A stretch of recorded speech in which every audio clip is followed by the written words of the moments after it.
life-altering change happened a couple of weeks ago. How did that opportunity come about for you, and how's it been for you the last couple of weeks? How did that opportunity come up? I'll keep some of those conversations internal. The only thing that I'll say is that ever since Coach Babers has arrived, he has been awesome and nothing but supportive, and somebody that I can lean on in a lot of different ways, not just football, but also outside of football. And especially the way that came up and the way that he handled it was something that I hope that I have enough, that I am able to handle those situations the same way he did whenever they come across my desk, because he has been absolutely fantastic, and I can't tell you how much I appreciate him. And then outside of that, just, excited at the opportunity.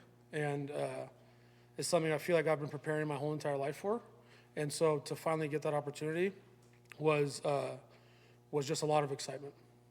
In what ways has he helped you with this process? What are some of the biggest things that you've learned from Coach Babers? Just wisdom. I think I learned this from my grandfather and my dad. There's really no way to make up experience in this industry. And obviously, as a young coach, I'm working to get as much experience as I possibly can. But he has just been through so many things, been through so many challenges, been through so many times where things are awesome, that he constantly has a good perspective for me. And he also, I think, sees it through a little bit of a different lens. And so sometimes it's great to get a perspective that is different from your own. And yeah, I mean, in those spots, he's been invaluable to me. Coach Brennan mentioned the possibility of carrying too much scheme. After a few days of evaluating everything, did you guys come to the conclusion that's the case, or where are you kind of in that process? I think you talk to any coordinators across the country, and that's always a conversation about what's the right amount, what's too much. And we are constantly having discussions about it as a staff, trying to figure out the right amount, in terms of certain categories. As we look back on it, I think we felt good about the scheme that we carried, and a little bit of those conversations about what do we do in the week to make sure that we're more solid within those schemes, to where we're still presenting challenges to the defense, but we make sure that we are lock solid without missed assignments on our side. And then when you look at the offensive struggles, is there a common theme that you're finding, or is it kind of vary by drive, by play? Yeah. I think the biggest thing is consistency and attention to detail. And, if you have a play, you might have 7 details that are important to you executing that play. And on one rep, only 3 of them are important. And on the next rep, 3 other details are important, whether it's releases or depth or angle out or going eyes to tuck. And right now we are straining as a coaching staff to try and get as much detail into our players as possible, because at some critical moments, that's not showing up. And so, you look at, I think we had over 400 yards of offense in the last game. We were in the red zone. I cheated a little bit. I counted some of them. I got to the 26 or the 27 as the red zone. We were in the red zone 7 times and only got 1 touchdown. And so we are doing good stuff. Like there are pockets in there where we are playing good football. It's just a matter of getting that more consistently. Brian, you kind of joked during the preseason that the game plan is just get the ball to number 4 kind of thing. But I mean, he is obviously the main target. Yep. But how do you get it to other people when he is such a valuable weapon? And are you worried that sometimes maybe Noah is thinking that that's going to always be there, and that I should just go for that when there's other people available? Yeah. One of my biggest emphasis right now is distribution of the football, and making sure that the football is going to the right guy, because it should. Now, T is it. I can't tell you how stupid I'd be if we don't try and profile T in this offense, right? Like he deserves that, and we should be doing that. But we need to make sure that ball is being distributed across everyone, on whether that's running backs, tight ends, the other wide receivers. for us to be the healthiest offensively, we have to get the ball distributed more. What have you seen from Noah the past couple of weeks? What do you maybe think is causing some of the inconsistency of the receivers, not getting open necessarily, or him just not making the right reads? I think it's a mixture of all of it. I don't think you can necessarily attribute it to one thing. It'd be great if you could, because then you just fix that one thing. I know that at times he needs to just trust the progression and trust where his eyes should be, and trust the information that the defense is giving him. And all of those things are huge conversations going on with us behind closed doors. And I'm sure you guys have been around him enough.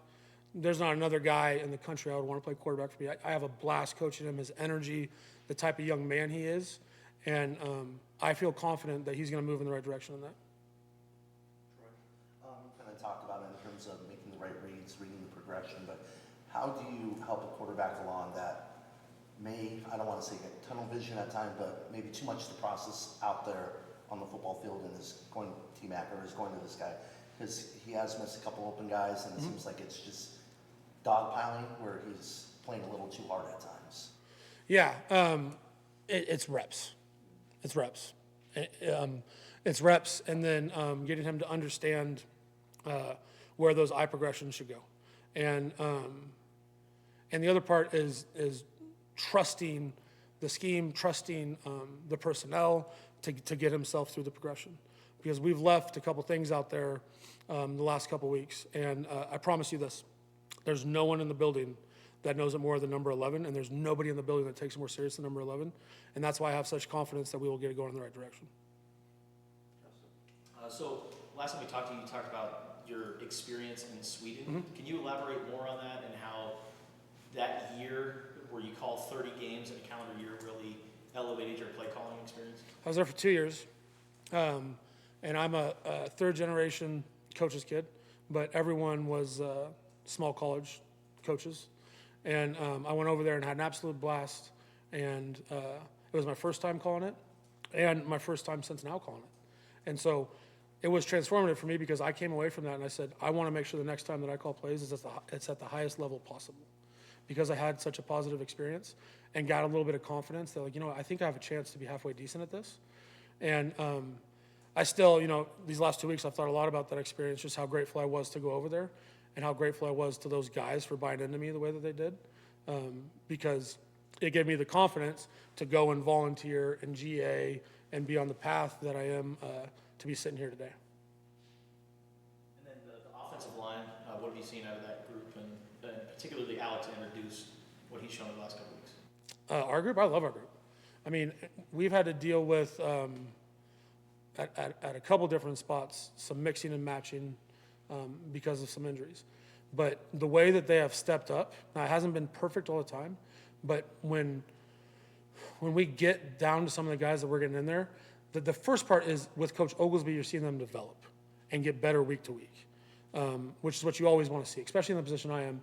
To have a coach developing the players the way that he's developing them is awesome. And Deuce, his progression from 2 weeks ago to where he's at today is like night and day. And so I'm really pleased with the way he's developing, and we're excited for where that could go, because he's still a young player. He's still got a lot of football ahead of him, but we feel much better about that than we did, say, a month ago with just his trajectory. Last question to Jason. How would you assess Burnett's play the last few weeks, and then where would you kind of like him to see him take the next step? The biggest thing for Key is, he's ready to explode. He's ready to explode. And he's been banged up. And so, there's just been some ebb and flow there. And it's a point of emphasis for our offense. It's a point of emphasis for me. The biggest thing is and he had a great practice today. And to get him in the right spot so that he can show consistently what he's capable of doing. Because we have a great player there, and I'm confident that the best football is ahead of him. And then, BYU defense, what do you see from them? They're great. They're physical, they're long, they're extremely sound And their coaching staff does an incredible job with them. You know, they're also, just the nature of the university, there's a lot of older guys, so they're really physically developed. And so it'll be a big time challenge for us. But the group that we have, I think, relishes those moments. And that makes it really fun to coach them, because I know that the stadium and that group and how good they are, they will look to it as a challenge and get excited about that. All right, that's our time. Thank you, guys.